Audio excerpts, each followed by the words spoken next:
మత్స్యకారుల అభివృద్ధికి తెలంగాణ ప్రభుత్వం కట్టుబడి ఉందని నల్గొండ ఎమ్మెల్యే కంచర్ల భూపాల్ రెడ్డి అన్నారు. తెలంగాణ దశాబ్ది ఉత్సవాల్లో భాగంగా మత్స్యకారుల దినోత్సవం నల్గొండ జిల్లా కేంద్రంలో ఘనంగా నిర్వహించారు. సీఎం కేసీఆర్ కుల వృత్తుల కోసం అనేక సంక్షేమ పథకాలు ప్రవేశపెట్టారని భూపాల్ రెడ్డి తెలిపారు.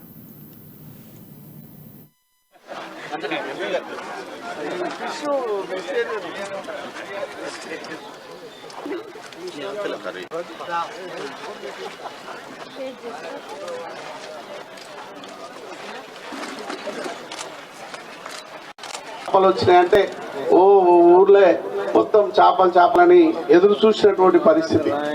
ఒక్క బుట్టలు వస్తే అవి అటు ఇటు వరకు అయిపోయేది. ఇప్పుడు రోజు చేపలు తినే కాడికి వచ్చినాం మనం. రోజు విపరీతమైనటువంటి అందుబాటులోకి తీసుకొచ్చినటువంటి ఈ చేపల వ్యవస్థని మరి చాలా సంతోషం, ఆరోగ్యం కూడా కాబట్టి.